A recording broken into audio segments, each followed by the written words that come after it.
dedim açtı. 120 tuttu ya. Ya.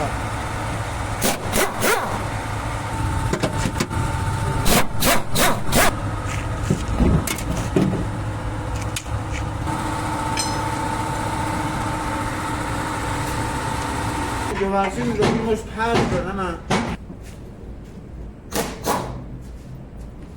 Ben böyle. Buna nasıl düzeniyiz? Bilmiyorum, bu motora sarmış bir şey. Arada alım hava saat neyse. Çok iyi alabilirsin.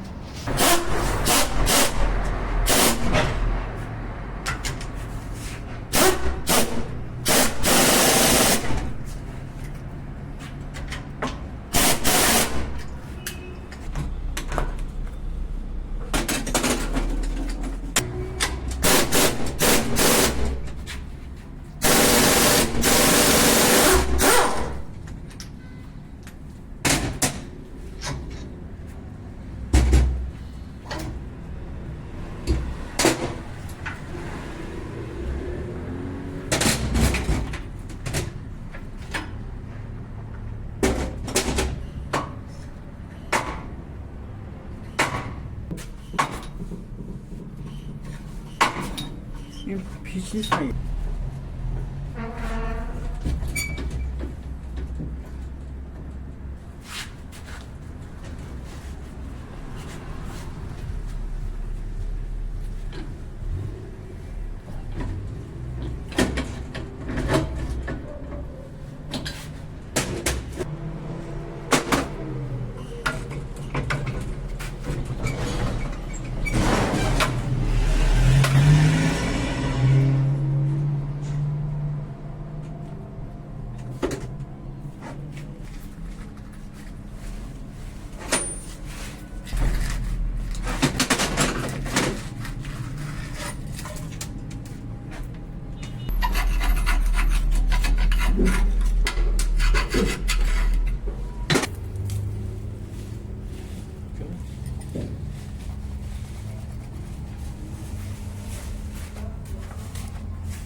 Biz Avrupa daşları, meyve daşları.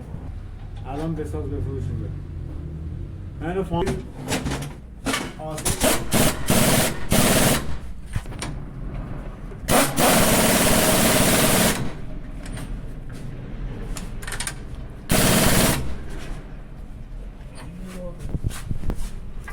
Babam bir yana aşağı ayım oraya atalım.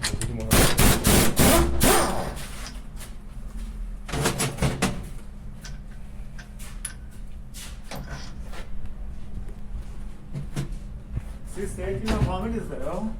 Ha Seyit. Şöyle Seyit'in ben. Seyit'in ben nenemi oldu.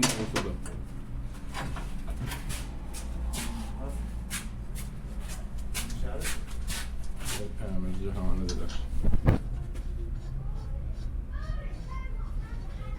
O zaman Seyit'in dükkanının üstüne bir tane ağaç vardı, görmüşsün. Bəli. O zaman ben yanındaydım, bir tane Serhan geldi dedi 1 milyon liraya veririm. O zaman 1 milyon çok kuluydu ya. Yani ben 1 milyon liraya veririm, evin altında ben tünel vurumu.